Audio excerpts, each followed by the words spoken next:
पाकिस्तान तहरीक इंसाफ के रहनुमाओं और कारकुनान के खिलाफ कार्रवाई हो रही है वो काफी तशवीशनाक है। 13-14 साल के बच्चे हैं को घर में भी बहुत मारे, लॉकअप में इनको जाके बंद किया, छोटे बच्चों को। जब भी गवर्नमेंट आती है उसका पहला सॉफ्ट टारगेट या पहला टारगेट जो है वो जर्नलिस्ट होते हैं। ये वक्त हमारे ऊपर गुजर जाएगा लेकिन कल तुम बर्दाश्त नहीं कर सकोगे तुम लोग। सहाफी को दहशतगर्दी के मुकदमे में उठाना इंतहाई काबिल मुज़म्मत है। यहाँ पे हमने जर्नलिस्ट को मर्डर होते हुए देखा, यहाँ पे हमने बेशुमार जर्नलिस्ट को गद्दारी के मुकदमे, बगावत के मुकदमात में देखा। अस्सलाम वालेकुम, आप देख रहे हैं प्रोग्राम इस्लामाबाद से और मैं हूं महविश कमास खान।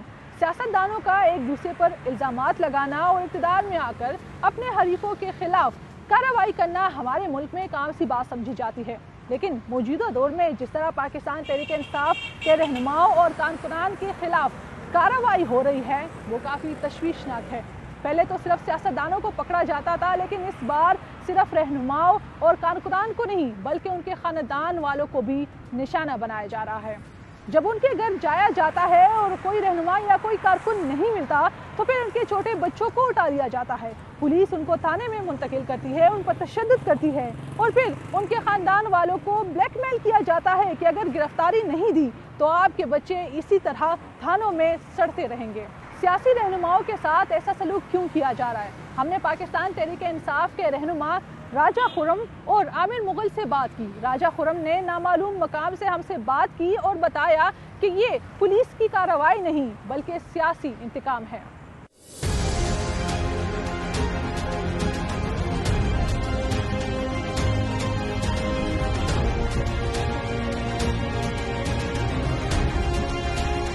इस वक्त जो इस मुल्क के अंदर खास तौर पे ह्यूमन राइट्स की वायलेशन हो रही है, हमें प्रोटेस्ट नहीं करने दिया जाता। अगर कोई हम अदालतों के अंदर जाते हैं, जो झूठे केसेस इन्होंने बनाए हैं उसके ऊपर अगर हम अपनी बेल बिफोर अरेस्ट के लिए जाते हैं या जो पुराने हमारे केसेस इन्होंने हमारे ऊपर झूठे बनाए हैं वो बेलें लेने जाते हैं तो ये कोर्ट्स के अंदर हमें पहुंच जाते हैं, वहां पे ये हमें गिरफ्तार करने की कोशिश करते हैं। और हमारे अगर हम लोग घरों पे नहीं हैं तो जो भी हमारे घरों के अंदर इनको कोई मुलाजिम मिलता है, कोई बच्चे मिलते हैं, आज इस्लामाबाद के अंदर आप इस वक्त तक कोई 361 लोगों को इन्होंने गिरफ्तार किया है। हमारे घरों के ऊपर भी रेड हो रहे हैं, बल्कि एक उस दिन 10 साल का बच्चा इन्होंने अपारा से उठा लिया, उसकी माँ की वीडियो भी आई है, वो दुआइयां दे रही है। इन तमाम मुस्लिम लीग नून के लोगों से, पीपल्स पार्टी के लोगों से जो यहाँ पे ओहदेदार हैं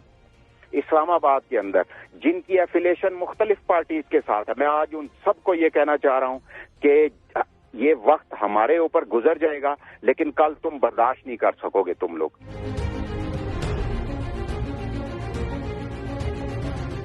पाकिस्तान तहरीक इंसाफ के सीनियर रहनुमा आमिर मुगल साहब मेरे साथ इस वक्त मौजूद हैं। इनसे जानते हैं कि क्या हुआ इनके साथ, जिस तरह पाकिस्तान तहरीक इंसाफ जिस तरह प्रोटेस्ट कर रही है और फिर गिरफ्तारियां पुलिस की जानिब से आ रही है, तो इसी पे बात करेंगे क्योंकि इनके घर भी चंद दिन पहले जिस तरह पुलिस ने छापा मारा और फिर इनके बेटों को ही पुलिस ले गई, तो ये क्या वाकया हुआ इनकी ज़ुबानी ही सुनते हैं। आमिर साहब ये बताएं कि क्या हुआ है, मुकदमा आप पे किस बात का दर्ज हुआ है? Thank you. इस तरह हुआ था कि इन्होंने 16 मार्च को ऑपरेशन किया था लाहौर जमान पार्क में। आपको पता है बहुत ज़्यादा फोर्स लेके गए, वहाँ लोगों पे बड़ा टॉर्चर किया, बड़े हमारे कारकुनान ज़ख्मी किए, इमरान खान साहब पे इन्होंने रेड किया था और उसका बहाना क्या बनाया था, वो वारंट। और ये रूटीन की बात होती है, रोज़ाना वारंट जाते हैं वापस आ जाते हैं, लेकिन पूरी स्टेट जो है ना वो चढ़ दौड़ी इमरान खान पे एक वारंट की तामील के लिए। तरनौल में हमने मुजाहरा किया, जीटी रोड पे हमने इसके ख़िलाफ़ मुजाहरा किया, तरनौल चौक में, तरनौल फाटक के बिल्कुल साथ मुजाहरा करके हम घरों को वापस चले गए। तो मुझे इतला मिली कि ये मेरे ऊपर एक FIR दे रहे हैं और ये मुझे अरेस्ट करेंगे। मैं घर से उसी वक्त निकल गया। मैं जैसे ही निकला और विदिन मिनट्स जो है ये मेरे घर में आए हैं।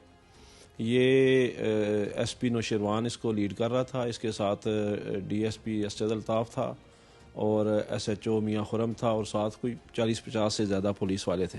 एक तो मेरे घर में घुसे बगैर सर्च वारंट के, आप मेरे घर आते हैं तो आएँ, आप वारंट लेके आएँ, कोई इशू नहीं है, चलें। आप घर में घुस के, मैं घर में नहीं था, आपके साथ लेडीज़ पुलिस नहीं थी, मेरे बेटों ने सिर्फ इतना कहा और मेरी फैमिली ने कि आप लेडीज़, मतलब पूरा इन्होंने हमारा डेरा ऑक्यूपाई कर लिया, घर आधे से ज़्यादा ऑक्यूपाई कर लिया।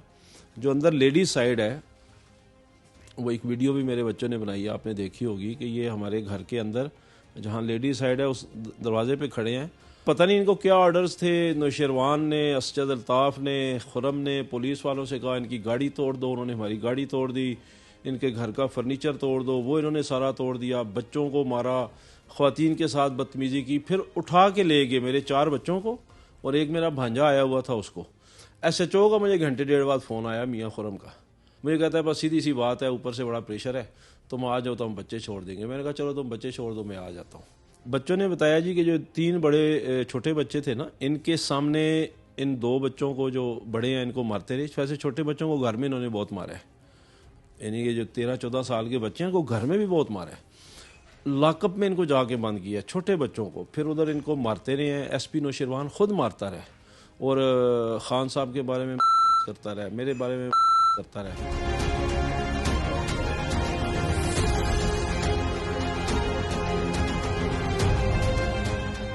मुकदमात और गिरफ्तारियों का ये सिलसिला सिर्फ सियासतदानों तक ही महदूद नहीं रहा, बल्कि सहाफ़ी भी इन मुकदमात और गिरफ्तारियों का निशाना बने। पहले सहाफ़ियों को FIA के साइबर क्राइम्स में फंसाया जाता था और अब नई चीज़ आई है कि इंसदाद दहशतगर्दी की दफ़ात इनके ऊपर लग रही हैं। सहाफ़ी अपना काम करते हैं, अपनी जान को ख़तरे में डाल के अपना काम करते हैं, लेकिन दहशतगर्दी की दफ़ात सिर्फ इस वजह से, और इसमें सदीक जान ने भी बात की है, उन्होंने कल इसके ऊपर ट्वीट भी किया था, सिर्फ इस वजह से कि ये हुकूमत को तनकीद करते हैं और हुकूमत की जो जराइम है, वकील साहब ने भी आज ये बात की कि सहाफ़ी का काम है वो जराइम को उजागर करता है और वो मुजरिम खुद नहीं है। बदकिस्मती ये है कि पाकिस्तान में जब भी गवर्नमेंट आती है उसका पहला सॉफ्ट टारगेट या पहला टारगेट जो है वो जर्नलिस्ट होते हैं, क्योंकि जर्नलिस्ट हमेशा अवाम की आवाज़ बनते हैं, वो मसाइल की निशानदेही करते हैं और वो हकीकी बुनियादों पर उन हुक्मरानों को वो आईना दिखा रहे होते हैं और वो ये चाह रहे होते हैं कि जो दाग धब्बे उनके यहाँ हैं उसको साफ़ कर लिया जाए, लेकिन वो बजाय अपने यहाँ दाग धब्बे साफ़ करने के वो आईना तोड़ने की कोशिश करते हैं, जिसके नतीजे में उनका पहला अटैक जर्नलिस्ट होते हैं। पाकिस्तान का कॉन्स्टिट्यूशन जो है इस बात की इजाज़त देता है कि आप जब सहाफ़त कर रहे हों तो जमहूर की आवाज़ बने, आप शहरी आज़ादियों पर बात करें और आज़ादी सहाफ़त की बात करें, आप जो फ्रीडम ऑफ एक्सप्रेशन है उसकी बात करें, और ये सारा काम जब कोई कर रहा होता है तो फिर वो टारगेट और निशाने पे आ जाता है। एक सहाफ़ी को दहशतगर्दी के मुकदमे में उठाना इंतहाई काबिल मज़म्मत है और ये हुकूमत का एक ऐसा एक्ट है, मेरा ये ख्याल है कि हुकूमत के सोचना चाहिए कि ये अपोजिशन में थे तो क्या करते थे, वहाँ तो सहाफ़ियों के घरों में जाते थे यकजहती के लिए, और आज ये लोग क्या कर रहे हैं। पाकिस्तान में जो जर्नलिस्ट की विक्टिमाइजेशन है वो अपने पीक पे है और वाज़े तौर पर हमें हर केस में नज़र आता है कि यहाँ पे हमने जर्नलिस्ट को मर्डर होते हुए देखा, यहाँ पे हमने बेशुमार जर्नलिस्ट को गद्दारी के मुकदमे, बगावत के मुकदमात में देखा, यहाँ पे हमने बेशुमार जर्नलिस्ट को डेफेमेशन के मुकदमों में देखा, साइबर क्राइम के ऑफेंसेस के मुकदमों में देखा, और अब जो रही सही कसर रह गई थी वो पूरी हो गई है दहशतगर्दी के मुकदमों से। सो ये this is a sad state of affairs. हमें सहाफ़ी किसी भी मुआशरे की आवाज़ होता है, हर सूरत इस आवाज़ को प्रोटेक्ट करना है, इसको बंद नहीं होने देना।